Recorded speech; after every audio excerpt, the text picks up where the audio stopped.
sana nga po ibinigay na lang yung hinihiling namin piso. 3 years ago pa po yung piso na yun. Hindi naman po ibinigay. Yung gusto yata ng kagalang-galang natin Pangulo, fuel subsidy lang. Pero itong fuel subsidy na to, Ma'am Lourdes, parang panandalian lang to eh. Parang kung tawagin po namin to, band-aid solution. Dahil pag natapos na po yung fuel subsidy, at saka tanong po, magkano po ba ang ibibigay nilang fuel subsidy sa laki po ng itinaas ng diesel? Sandali po, ang sabi ho kasi, 10,000 at yung isa po sa mga ordinary 6,500. So hindi pa pala ito confirm. Kung yun po yung sinasabi nila, kasi dati po ganyan talaga ibinigay sa amin noong 2024.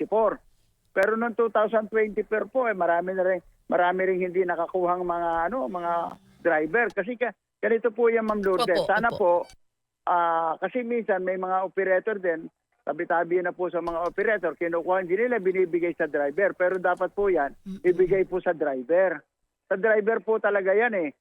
Kaya lang po nakapangalan sa operator yan.